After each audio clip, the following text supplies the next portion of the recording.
me begin with Dr. Barnett, but before I invite you to the rostrum, Doctor, in your book, The Pentagon's New Warfare, you said, and I quote, "In net-centric warfare, I wanted it used to short-circuit wars and warfare in general.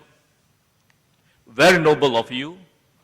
I want wars to be obsolete because America is so powerful that no one is willing to take it on, and thus making America willing to take on anyone," unquote.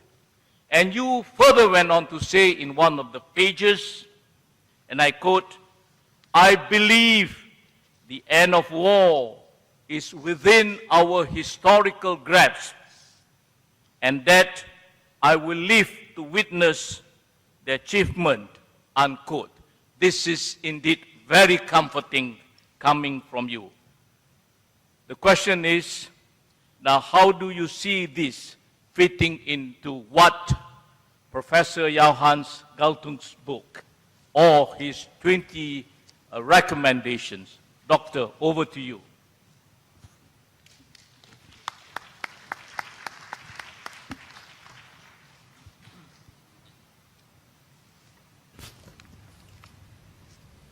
Is this on?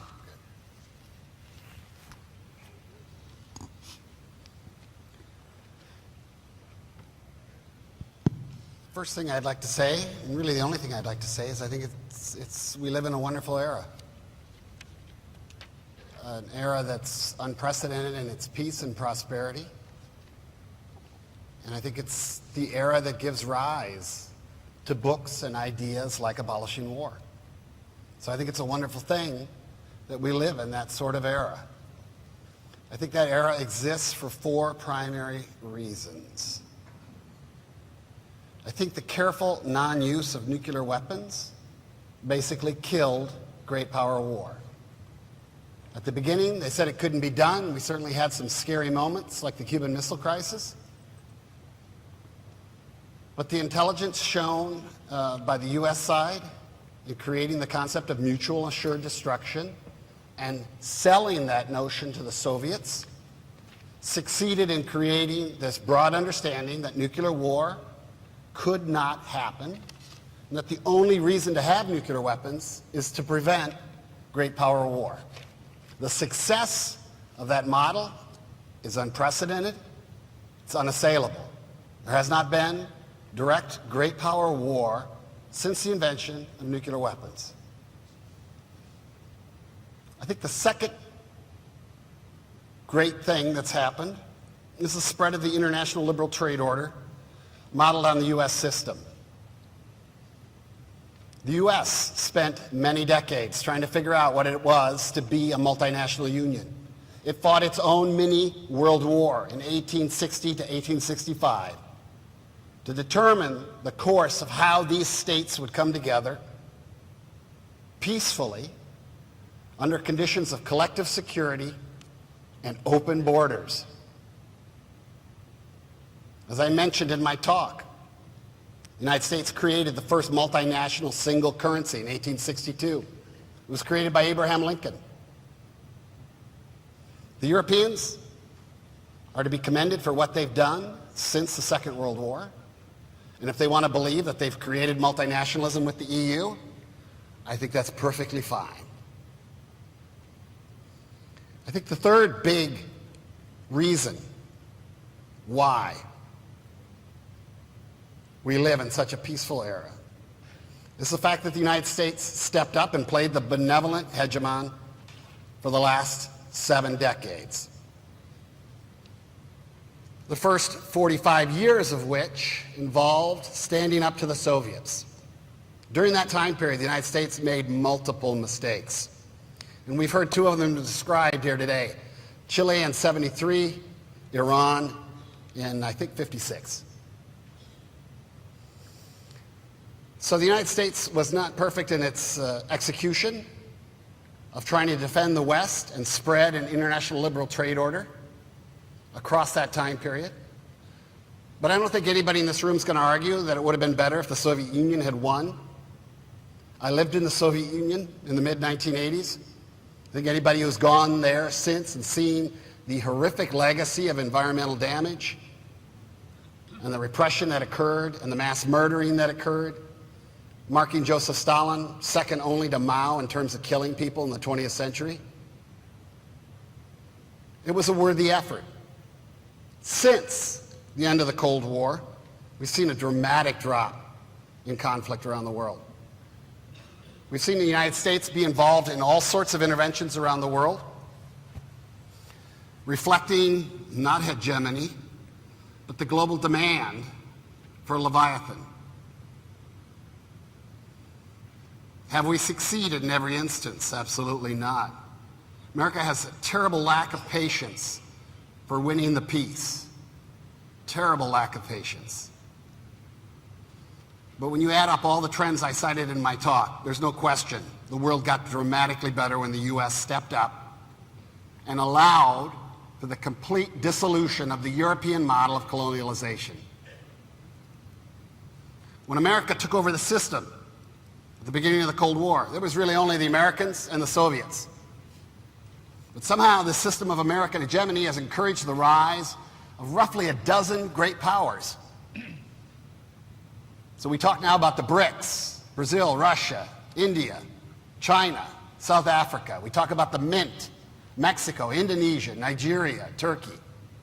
What hegemon encourages the peaceful rise of competing powers? Only one hegemon in human history. I think the fourth key reason why we live in a world where we could talk about abolishing war and have, for all practical purposes, abolished most definitions of war. No great power war in 7 decades. Nuclear war never happened. Biological warfare yet to happen. Chemical warfare been very rare since World War I. Most prominent usage by Saddam Hussein in Iraq against his own people. State-on-state wars almost completely disappeared. Now we are left with civil strife and terrorism. The fourth reason, beyond the careful non-use of nukes, beyond the spread of an international liberal trade order modeled on the United States, beyond the benevolent U.S. role as Leviathan in the system these past 70 years, for which we receive virtually no thanks and mostly a lot of opprobrium and labeling. The fourth reason is the rules. Globalization doesn't come with a ruler. Globalization comes with rules. The United States pioneered the creation of the IMF, the World Bank, the General Agreement on Trade and Tariffs, which became the WTO, where the country most sued since that court was created is the United States. And the country that has lost more suits than anybody else in the world in the WTO court has been the United States. So time and time again, the United States has gone out of its way to create rules that penalize itself more than the rest of the planet. So what do we end up with after all that effort? Gratitude in some places, a lot of conspiracy thinking in the rest. I will admit, I was very disappointed to hear the conversations, the presentations this morning. I'm very disappointed in the tone of this book when it romanticizes terrorism. I find that morally reprehensible. What we end up with at the end of the U.S. hegemonic period are the best problems we've ever had in this world. We got people joining the middle class at 70 million persons a year. We have a global middle class, 60% of the world's population, for the first time in history.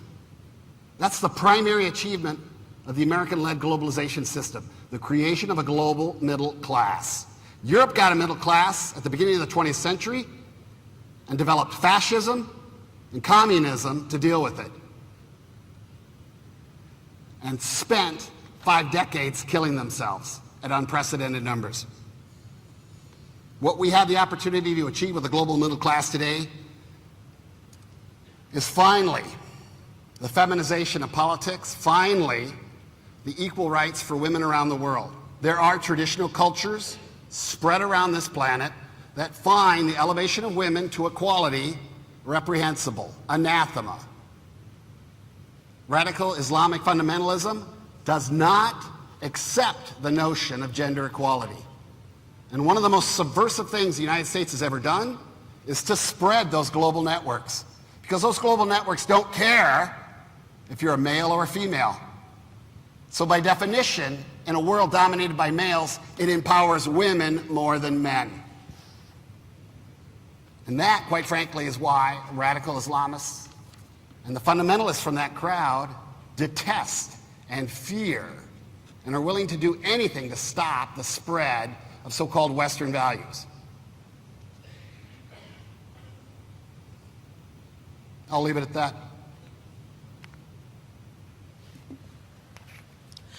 Thank you, Dr. Barnett. Thank you for alluding to the U.S. Initiatives. You talk about collective security, open borders, and of course the other one is related to collective security is also exporting security. Exporting security, we must not get it wrong from the negative feeling. Exporting security by the United States here is initiatives and efforts promoting peace through show of presence, through training, through friendly visits, port of calls, and a host of others. And you also alluded to this has been a wonderful era, and I think it is left for us to try and either we retain that or we improve on that wonderful era. Let me now turn to Dr. Michael Shilsodowski. Now, Doctor, in Professor Galtung's books on the 20 recommendations, he made some reference to national policy. And at this stage, let me quote what von Clausewitz, a Prussian general and famous military theorist, said in his book on war. He said, war is merely a continuation of policy by other means. We see that war is not merely an act of policy, but a true political instrument, a continuation of political intercourse carried by other means.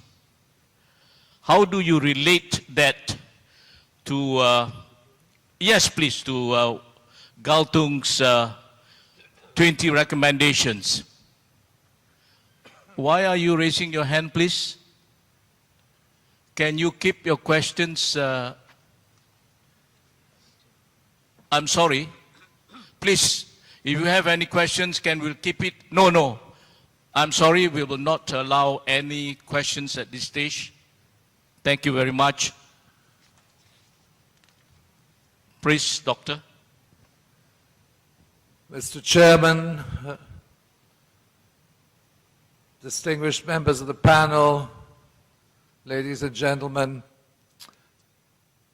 I have been a fan of Dr. Johann Galtung since my student days and had the opportunity of meeting him in another life many, many years ago. I think we have to reflect today on two important issues. One is Johann Galtung's analysis and understanding of conflict resolution with a view to reaching world peace, including the criminalization of war. But the other, which raises a very disturbing element, is that that kind of conflict resolution is an impossibility when the warmongers of this world believe in their own propaganda that somehow America has a holy crusade to wage by killing people all over the world. Okay? There's nothing historic, Mr. Barnett, in the act of killing, as you describe it, the Leviathan, which is a marine monster. I understand that you were part of the advisory team to Donald Rumsfeld. And Donald Rumsfeld, from our point of view, is a war criminal. It's a judgment of the War Crimes Tribunal. Mr. Barnett, you are a visible minority in this venue, and I think we would have appreciated some dialogue and understanding, and perhaps that you would recognize that your government, certainly in the post-war years, since the Truman administration, with the Truman Doctrine of George Kennan, the bombing of Hiroshima, the Korean War, and I quote, Curtis LeMay stated at the time, we must have killed some 20% of the North Korean population and destroyed every single city. Yes, they did. Yet, in conventional parlance, North Korea is a threat. They lost, according to experts, between 25 and 30% of their population. And we can go on. Indonesia, let me quote.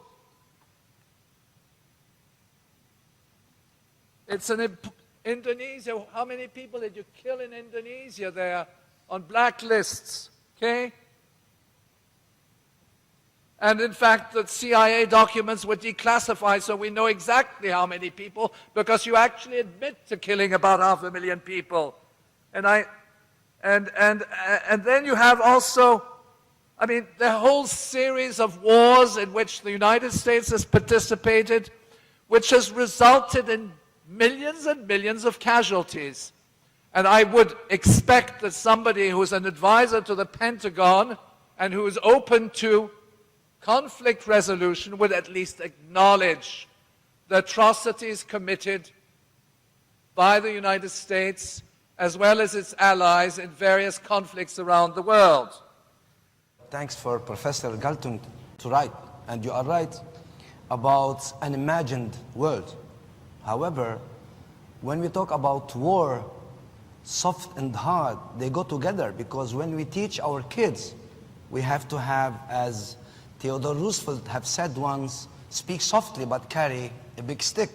However, my approach to this imagined utopian world, that is war learned to be unlearned?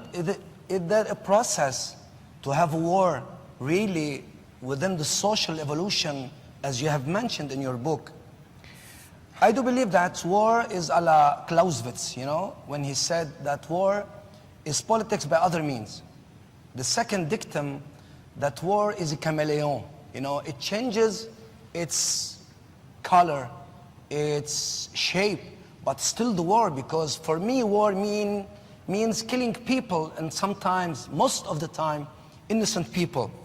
Now, you've mentioned in your book also that 3 waves, a la Alvin Toffler, agriculture, industrial, and for each one of these, we have, in page 9, the changing face of war, because for each one of these, we are witnessing new kind of killing, even new kind of diplomacy, new kind of strategies, new kind of doctrines and military doctrines.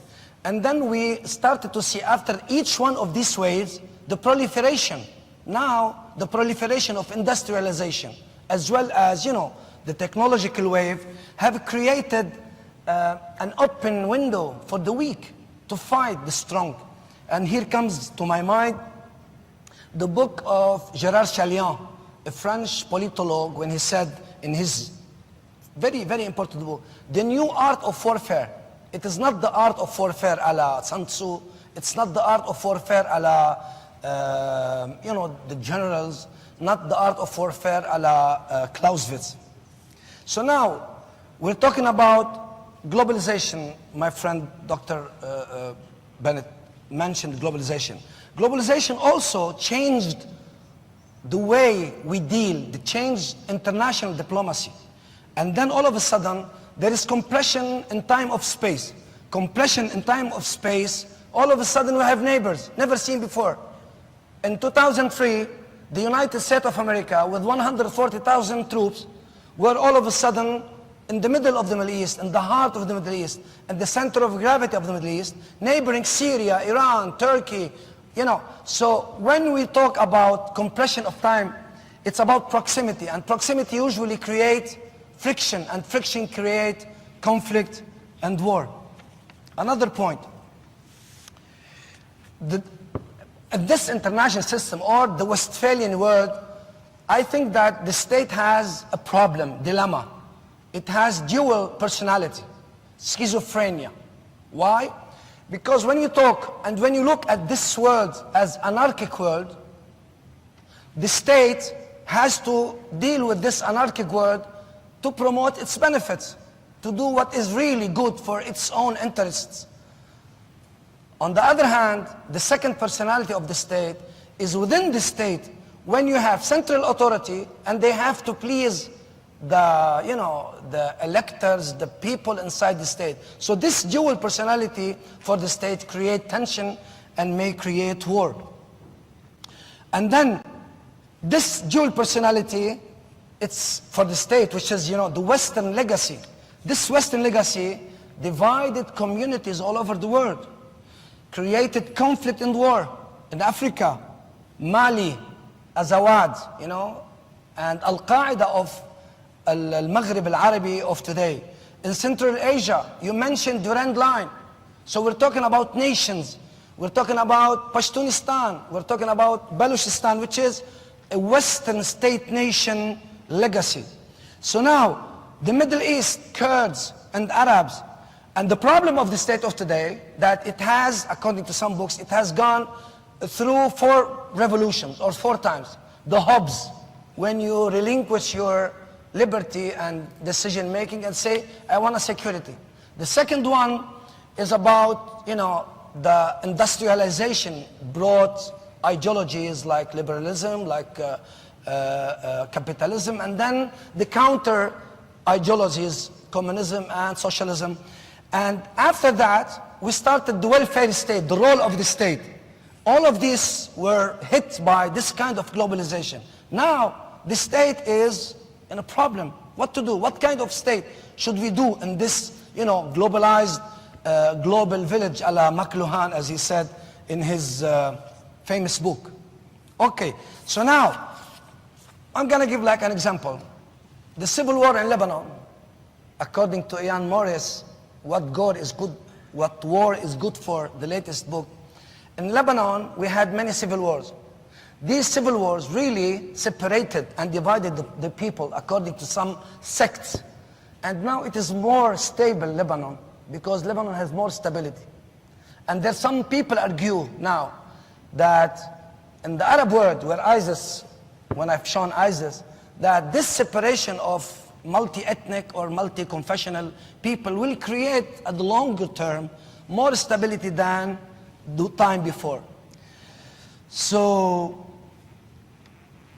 also my friend discussed the Cold War as the most stable and nuclear weapon, and the famous late Kenneth Waltz, he said, the more, the better about the nuclear weapon. As much as you have nuclear weapon, as much as you have. But in that era, they have created the global stable Cold War or bipolar system under the MAD, mutual assured destruction. But at that time, the war continued by proxy. We had the 50 Korea, the 70s, Vietnam. And the Arab-Israeli conflict, which goes by proxy, 1948. And who knows 1948 because I teach this war.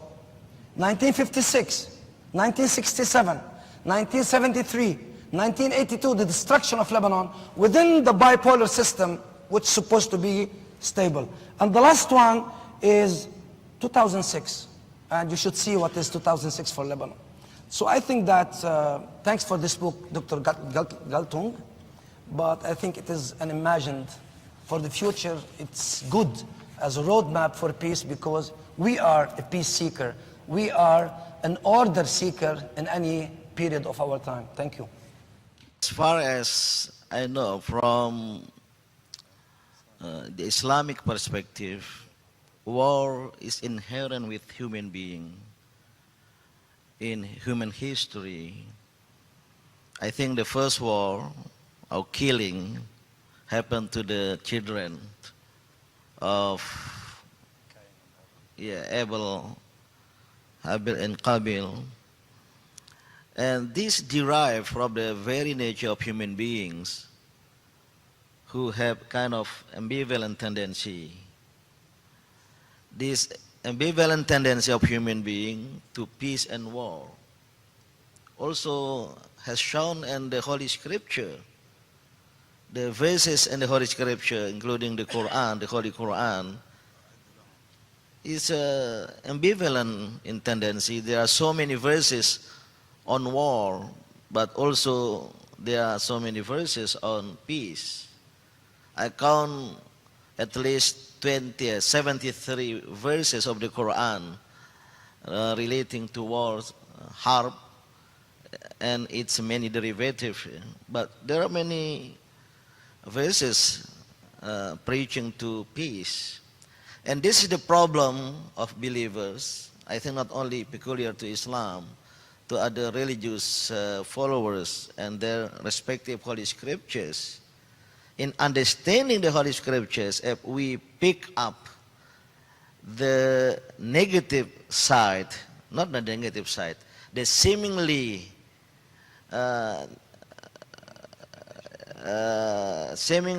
negative preaching of the Holy Scripture, like in the Holy Quran, go to war, launch war, waqatilu, waharibu, without relating it to the context and to the other sides of the revelation, I think we will be misled and misleading. And this is the problem of some Muslims nowadays, what they call it, the hardliners, the fundamentalists. War is permitted. And as a matter of fact, in the history of Islam, the early history, during the Prophet Muhammad's time, there were many wars. But wars is only permitted to those who are oppressed. Zulimu. I happen to open the Holy Quran. I read the translation only for the time's constraint. Those who have been driven, sanction to fight is given unto those who fight because they have been wronged or oppressed. Those who have been driven from their home unjustly. So this is the two reasons.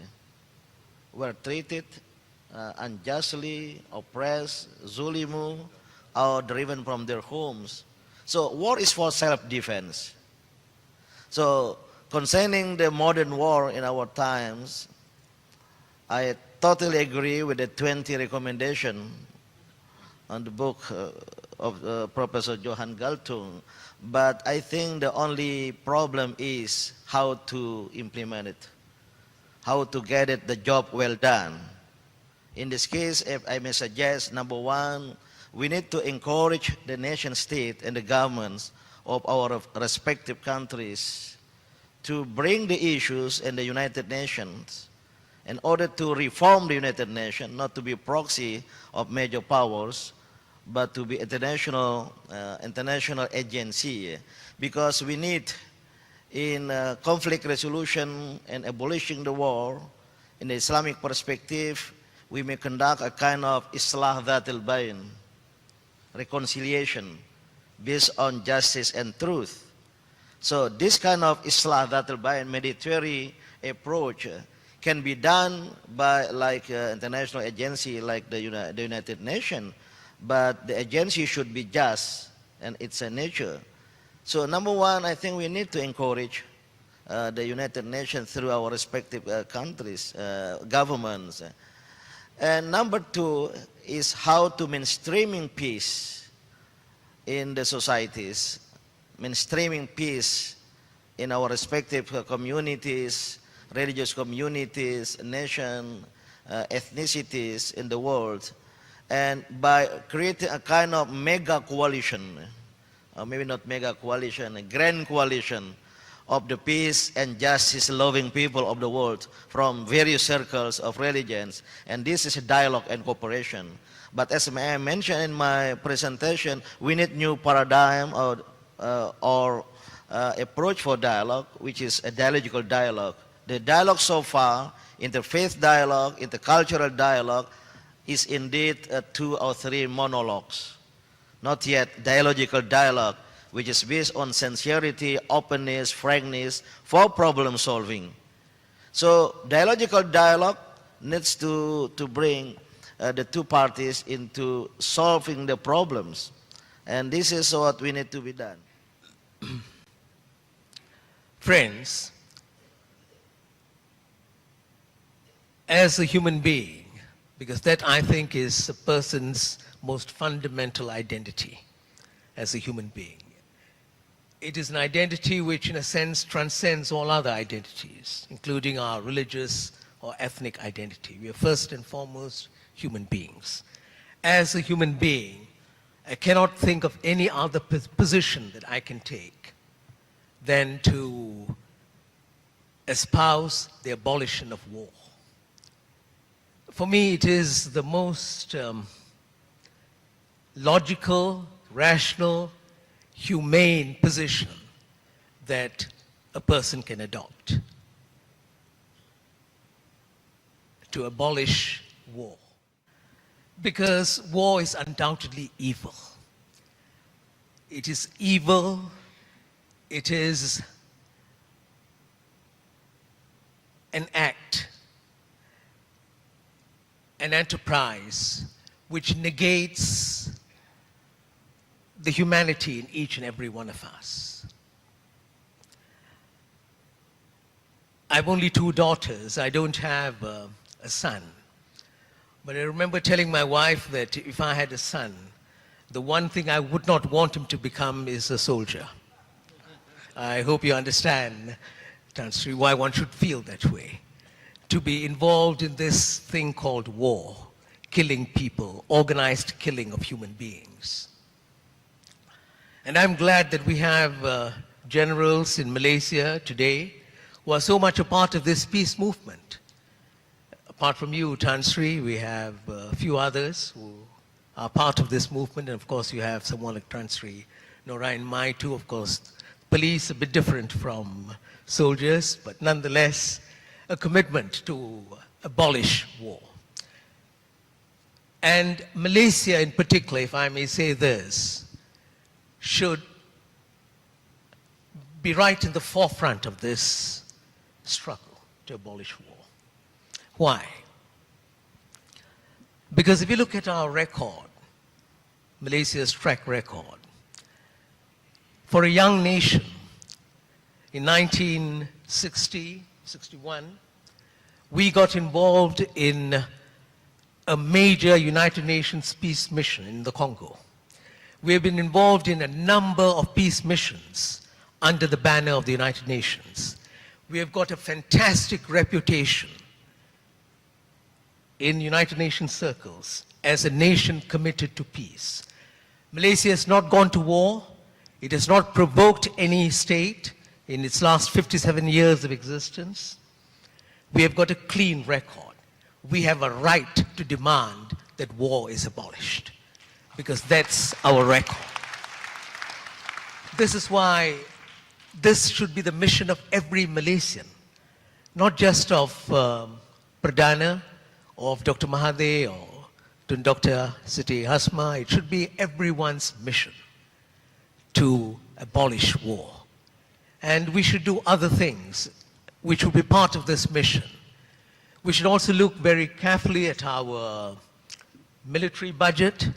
We should look very carefully at the way in which we look at issues pertaining to tensions between countries and so on, the positions that we take. We should not be supporting the war adventures of other nation states, including the powerful nation states, which may sometimes twist our arm into supporting certain resolutions in the United Nations. I think we should be very, very consistent in staying away from any association with war and with violence at that level. Friends, if you look at the underlying causes of war, they are much more complex than the causes of slavery. We were able to abolish slavery after a long, long while, but it may not be that easy to abolish war because the causes of war are much more complex and profound. They may be connected with socioeconomic factors, socio-political factors, socio-cultural factors, borders, boundaries, disputes from the past which have not been resolved.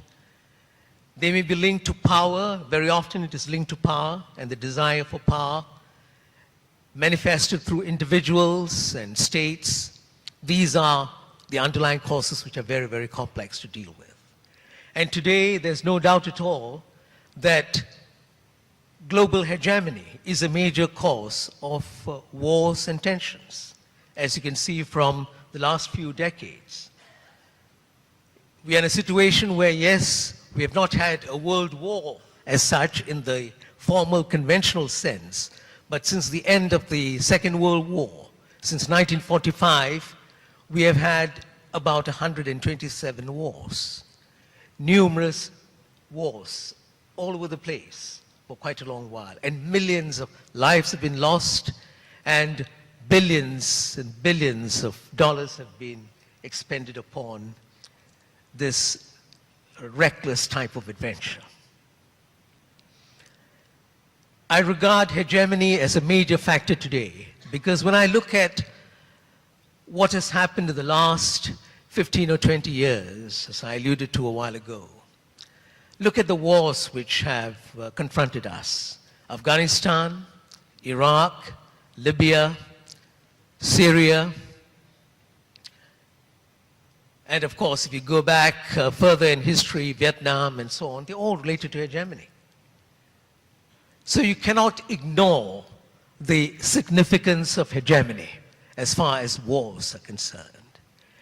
And you cannot, you should not, you must never ever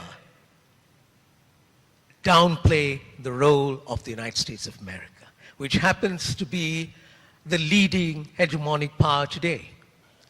We're not just condemning one particular country. We know that other countries have also been part of wars and the long history of wars. Many countries have been part of this.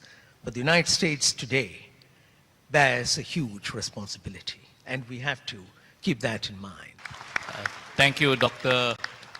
Chandra Muzaffar, for sharing your thoughts with us on your reflection on humanity and dignity.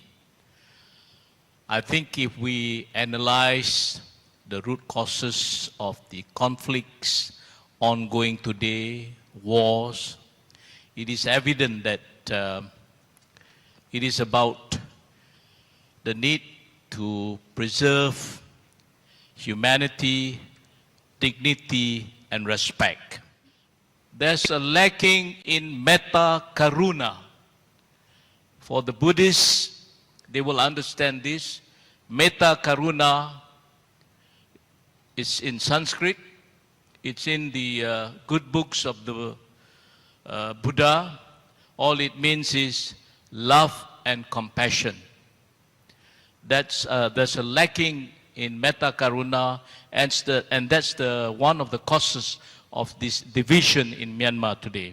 Yes, thank you, General. I share your concerns deeply. And about Myanmar, I've talked with many Buddhist monks from Myanmar, and before that, Buddhist monks from Sri Lanka, before these communal, and I would indeed say genocidal wars have broken out. And I feel very emotional about it because these are really mass murders. These are terrible, terrible things going on. Their views are astounding. To equate Muslims who are native-born in Myanmar with an invasion from a deliberate invasion, a campaign of subversion from Bangladesh, and unflinchingly, espousing violence to expel these people, drive them out, necessary, kill them, from men of religion.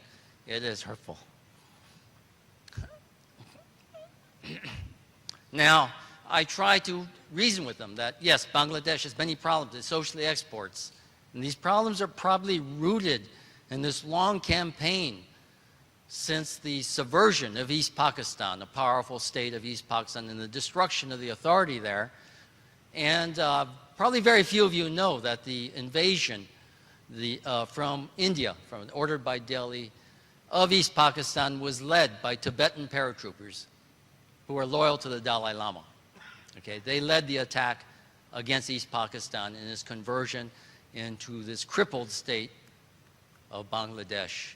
And we have to understand religious people should do their best not to get involved in these kind of, destructive of other communities, for that destabilizes. About the final war theory, yes, it's prevalent. It's growing stronger. It was, in fact, provided the motivation for the young people, Buddhist group in the Aum Shinrikyo, who gassed the Tokyo subways, knocking down 20,000 people, trying to murder their own people. It has been growing in strength. And this is a theory which the Buddha himself never expounded. It arose more than 1,200 years after the passing of the historic Buddha. It arose as a consequence of the Mughal invasion of India, in which the monastery in Nalanda and 60,000 monks were slaughtered without mercy. Okay? And out of that came a profound pessimism within Buddhism that the end is coming, that mankind is falling away from the Dharma, or the teachings of the Buddha, and not just the Dharma, from the very notions that decency is taught by all prophets, that humankind is degrading, and that in the end, this degradation will be so great there'll be nothing to prevent us from slaughtering all of each other and destroying the entire planet. Okay? So there is this powerful story of the final war there. But if we look at it in a different sense, it serves as a warning that religious warfare will bring out the end of the human race. That what is important is when we lose faith, when we forget the teaching, when we absolutely reject the teachings of our religious leaders, that is when the final war, that is when the end arises. So I think this is the real lesson, the dangers of losing our ethics, our morality, our concern for others, the notions of love and compassion. When we reject and abandon those, this is when the war begins. Okay? Excuse me for being so emotional, but it is very hurtful to see this happening in our own community. Now, for the Constitution, our current government, there's the largest bloc is called Nippon Kaigi, Nihon Conference, and many of those politicians and their supporters are believers in the final war. They believe war is inevitable, it's coming, Japan must get prepared, and as I pointed out to you, this is the reason I've had to do this research into Fukushima, what actually happened there, why the radiation levels are so high, and I found 3 suspected nuclear weapons sites, which need to be followed in violation of the Constitution and international law, and this must be exposed. And it must be exposed because millions of Japanese people are being exposed to unacceptable levels of radiation. And the reason for this is to show the world, and unfortunately Americans were involved in the development of nuclear bombs, nuclear warheads in Japan. Joseph Trento wrote a long article showing the 40-year history of U.S. transferring technology secretly to Japan for that. And there was a GE crew at Fukushima on the day that exploded, and the anniversary would be 4 years ago, 2 days from now, on March 11th. It'll be the 4th anniversary of that event. I think the purpose of the cover-up, of denial, is to show the whole world that there is an acceptable level of radiation exposure, so that in the conflicts to come very shortly, very soon, you must not, if you're Iranian or Afghan, or if you live in Oman or the Gulf states, you must not fear radiation. You can survive it. It's okay. Forget about it. Deny it. And I say this because there's a difference between the wars of the past in which the great powers, NATO, the United States, fought against very weak opponents who lacked nuclear weapons, who lacked advanced arms. But today's flashpoints, we are talking here about the Strait of Hormuz, Persian Gulf. If Iran is not a nuclear power, at least it has the ship-killing missiles, which can sink a U.S. aircraft carrier. It has torpedoes that can go after a nuclear sub. And if it does succeed in striking an invasion force, we will have major nuclear catastrophe, which will shut down the Gulf of Hormuz, and therefore we understand, the planners of this war understand this, and this is why they're supporting ISIS to build this corridor for pipelines to the Mediterranean. They know when the decision comes to launch the attack on Iran, that an alternative oil path must be found. So I think the creation of ISIS is implying we're approaching the brink of a nuclear war. The other flashpoint, of course, the South and East China Seas, between China, Japan, United States navies. Again, even if China does not respond with the nuclear bomb, nuclear missiles against U.S. aircraft carriers and destroyers, just a conventional missile could damage these ships, set these weapons on fire, and contaminate much of Asia, Southeast Asia, including this country here, if we have an engagement like this. So this is why I think times have changed. You know, the Constitution is all important. We must restrain the coming wars. The past wars were horrible to the weak, the innocent victims. The next series of wars will be devastating. And if we do see nuclear bombs going, we're going to see power station, neutron bombardment, power stations going down, any nuclear stations in the area possibly melting down, as the Prime Minister Naoto Kan feared after Fukushima. He feared that 15 nuclear reactors plus the reactor aboard the USS Ronald Reagan would be melted down, and that he was prepared to sign an order on March 12th to evacuate 50 million people from the Tohoku and Kanto, including Tokyo region of Japan. 50 million people without power, without water, with no planes able to fly, no forms of transport able to run. It would have been basically like a final war. But we are bringing this on ourselves. I think what has changed in Japan? Why are we taking such a radical direction? 70 years, this is the 70th anniversary of the Hiroshima and Nagasaki bombings come up. It's because as the pain and suffering, which are real existential experiences, as the memory of those begin to fade, as the survivors die off, and even the second generation, the children born to them, die off, as the real pain, the reality of nuclear war moves back, what has been replaced by is fear, the fear of nuclear conflict, and this urges the Japanese leadership to rearm, to restart the nuclear plants, to get the MOX fuel going, get the warhead production going. It is fear. And fear, we know, unlike pain, is irrational. Okay? Pain is real. Fear is irrational. We must not surrender to those fears. And I think, and I think the danger here, as we see in the kids who go to ISIS, this despair, the moral despair of our time, is driving people toward a suicidal attitude. These young kids are going there to be car bombers and things like this. They want to die. I think a lot of the politicians in Japan feel if the end of Japan's prime time is coming up, bring down Japan, bring down the whole world. Let everyone die. And this is the ultimate global suicidal complex we're increasingly seeing in all the great powers. And having come from Germany, it was refreshing to see a country with a healthy mindset and psychology pulling back from the brink. As a country that would be the first to go in the Cold War exchange, they understand the reality. We must all pull back, find our senses again, work together in an interfaith way, deal with these differences. They're minor differences. I think the faith, whether it's Islam, Christianity, or Buddhism, informs us to say the same thing. Don't kill your neighbors.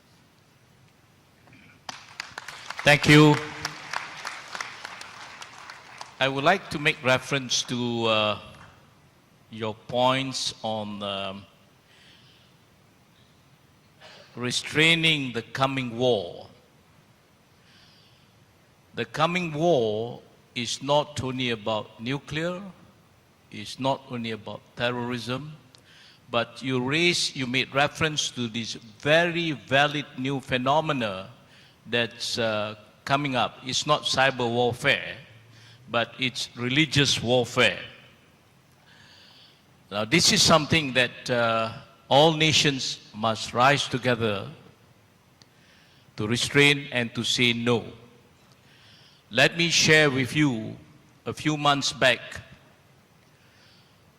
this group of ultra-nationalist Buddhists from Myanmar, led by this guy who claims to be a monk, Viratu, from the 969 group. They met up in Sri Lanka,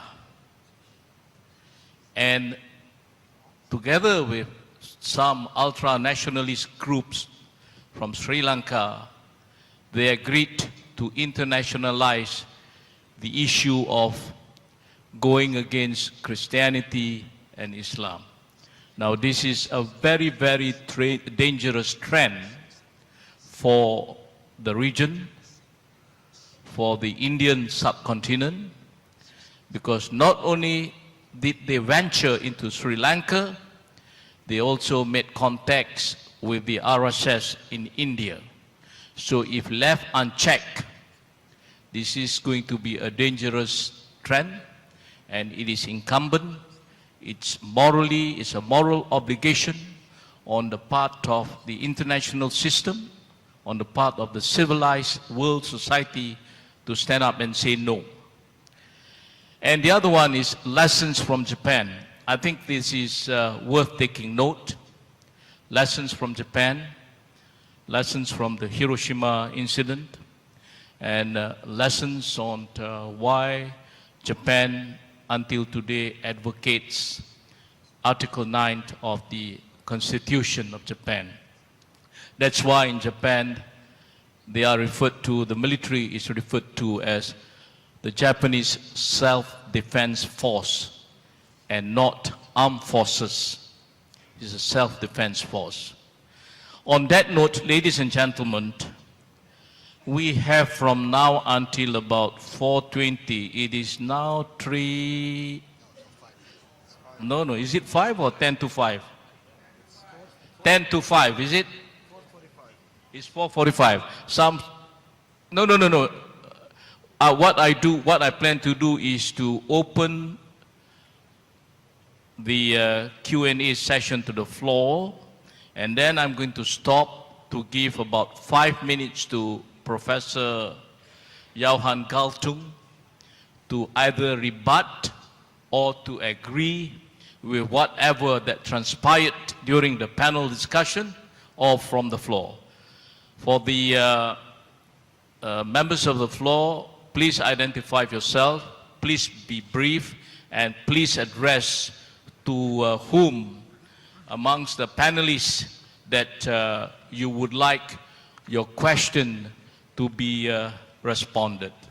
So it's now open to the floor. Please use the mics that's close by. Okay, Haji.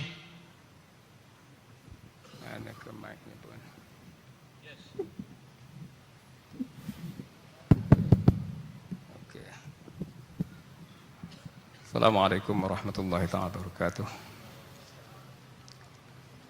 My name Abdul Halim bin Bistamam from Brain Science Research Center.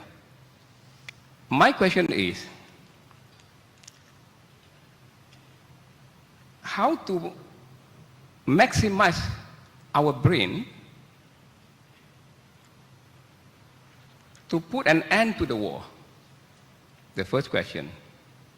My second question is there any connection between the New World Order and higher order thinking skill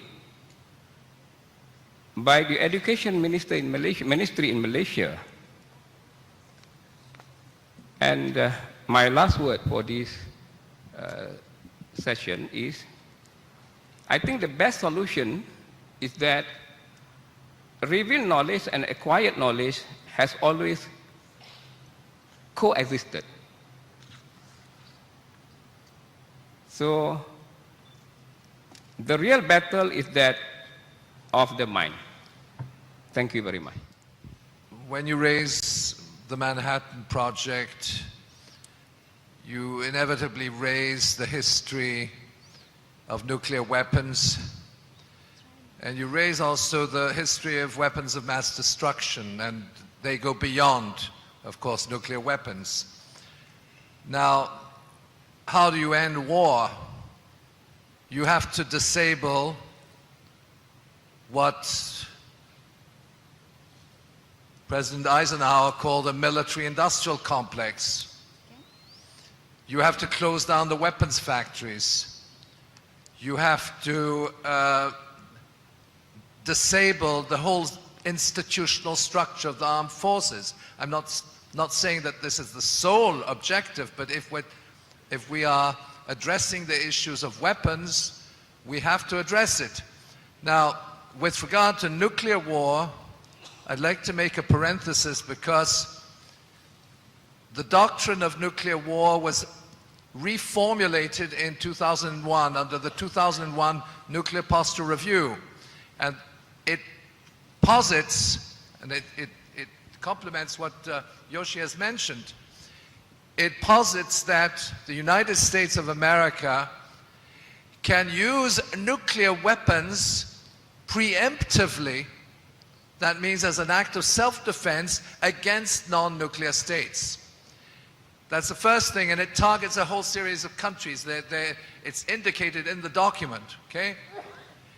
The second point is that they define a new concept, which are called the tactical nuclear weapons, or mini-nukes, and I quote from Pentagon sources, the mini-nukes with an explosive capacity between 1/3 and 6 times a Hiroshima bomb are, quote, harmless to the surrounding civilian population because the explosion is underground, unquote. That is official in military documents, and consequently, they can be used.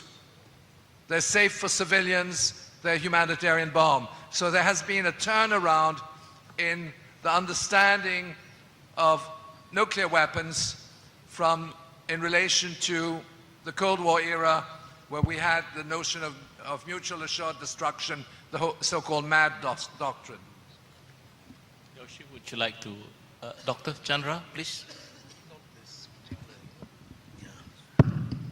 Thank you very much, Tan Sri. I thought I would respond very briefly to the point that our questioner raised about, well, basically reason and revelation. I feel it's important to address this, especially in our country.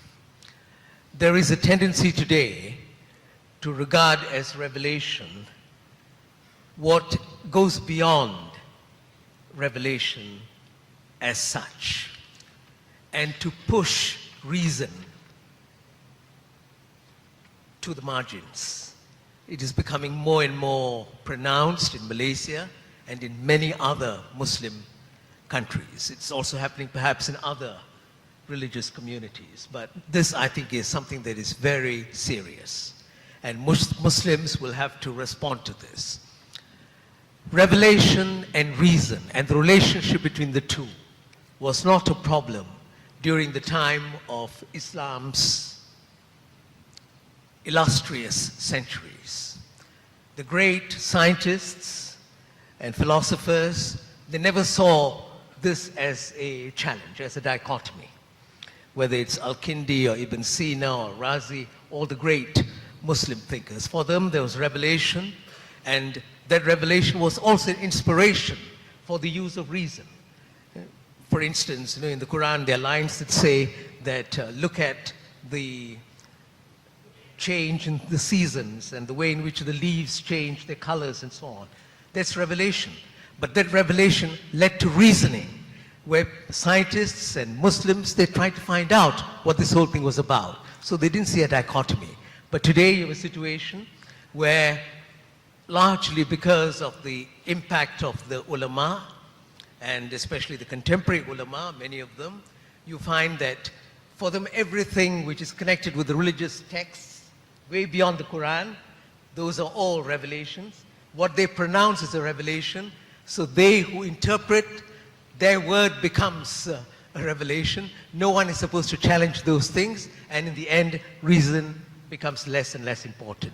That is what is dangerous in the Muslim world today. Thank you. My name is Mas Moha from Islamic State University, Syarif Hidayatullah, Jakarta. My question is to Mr. Elias Hana. Mr. It's just about Middle East. We know that Middle East is complex region from Israel-Palestine conflict until the Arab Spring, the Egypt, the Yemen, but 100 treaty created by United Nations to solve Israel and Palestine cannot solve anything yet until now. And then the other conflict, the continuation of Arab Spring, just like in Yemen, in Egypt, there are so many other conflicts after the revolution. So the revolution throughout the presidents, there is a sectarian war, there is a civil war after that. And how, if the United Nations as the government organization don't have strong enough to stabilize and to manage the power of peaceful world in the region of Middle East? And the second question is about the establishment of ISIS. As we know that ISIS emerged in Iraq, and from the article that I read, ISIS also occupied the oil bunker in Iraq. So is there any other interest? Is there not only about the religion, not only about to build Islamic State in Iraq and Sham with the radical movement, but also the economic interest or political interest other? Thank you. When we talk about ISIS, ISIS didn't come like the overnight. It's like a cumulative effect that started maybe because many panelists discussed Afghanistan, Al-Mujahideen, and then Al-Qaeda. From that time, Al-Qaeda was the center of gravity, and it was like centralized decision-making, command and control.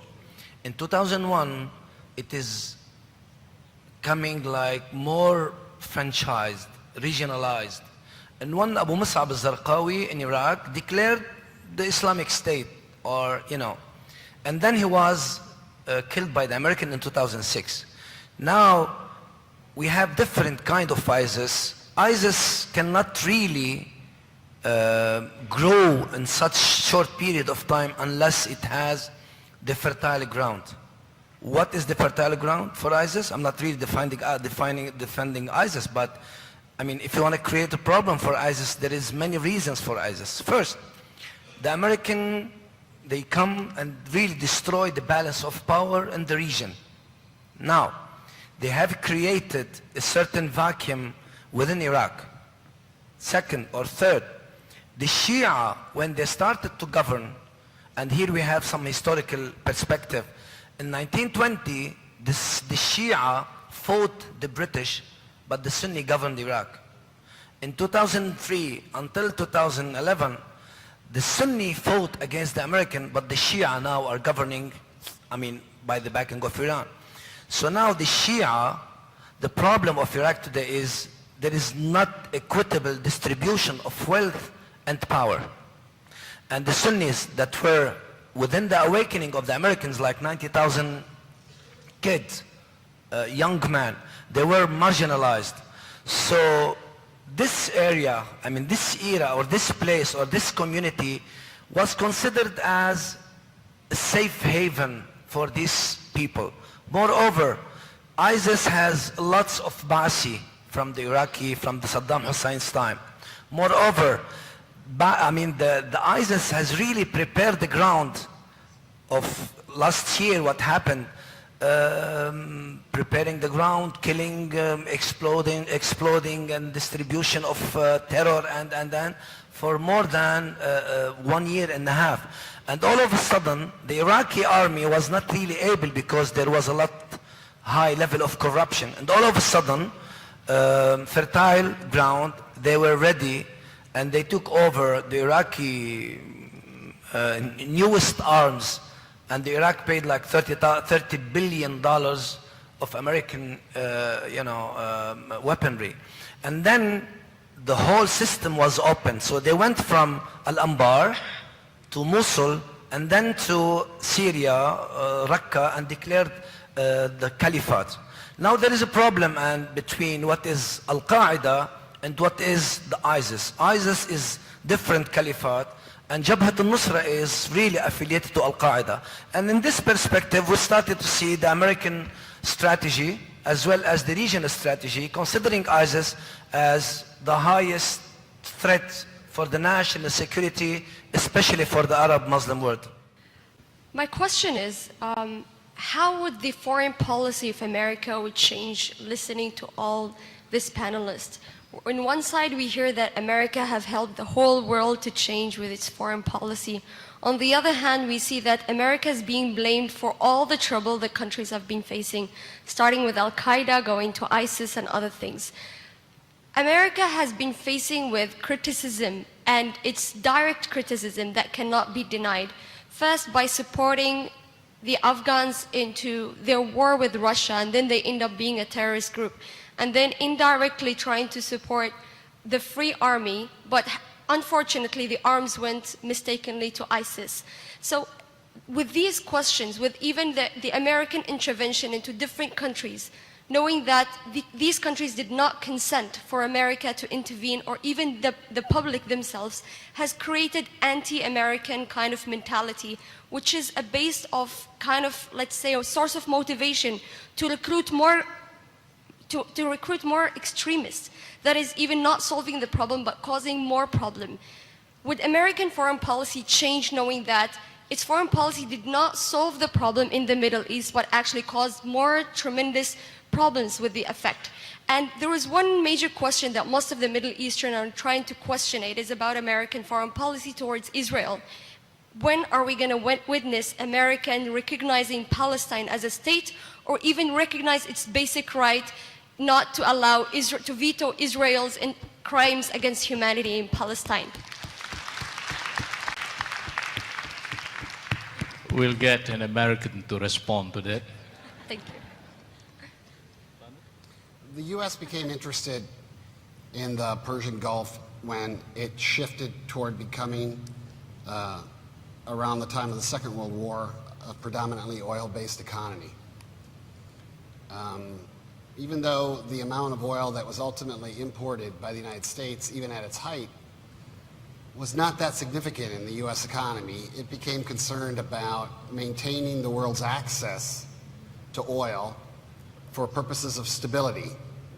That was codified by President Carter after the Soviet invasion of Afghanistan to include the notion of keeping the Soviets out of the Persian Gulf.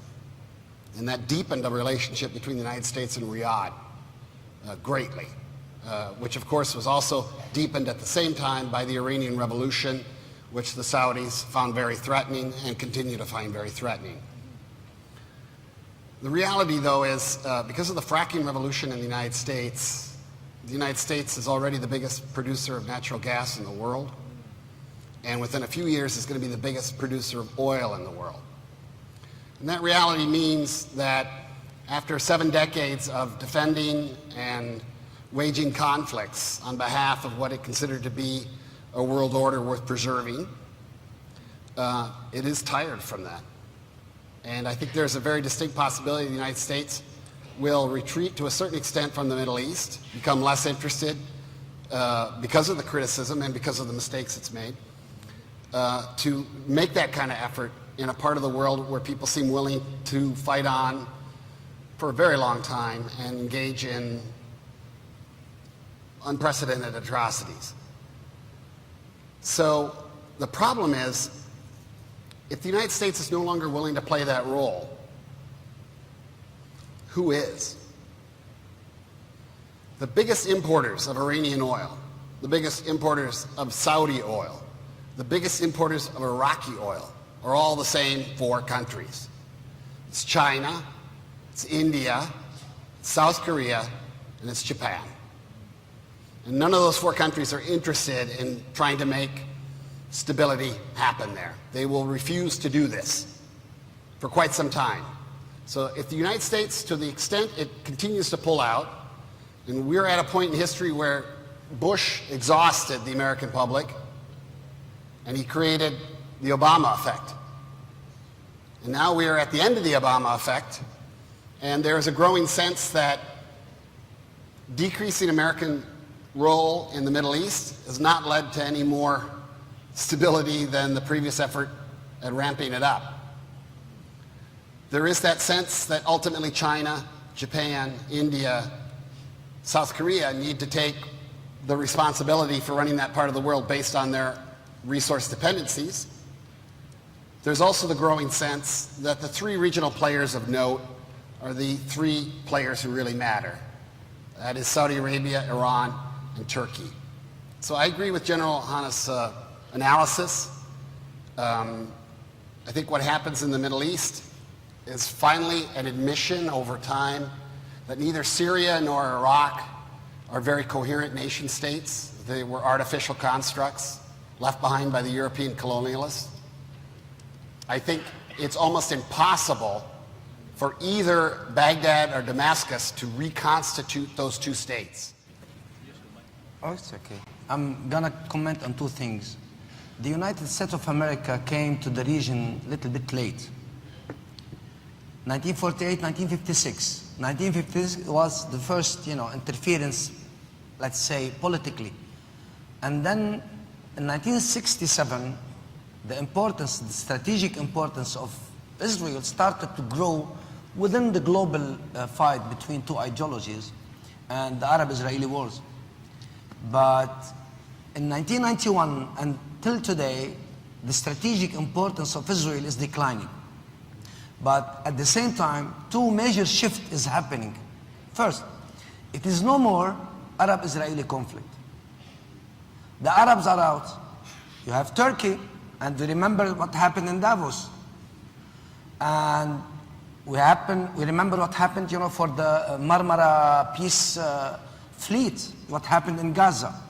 So it's no more Arab-Israeli conflict, it's Turkish and it's Iranian.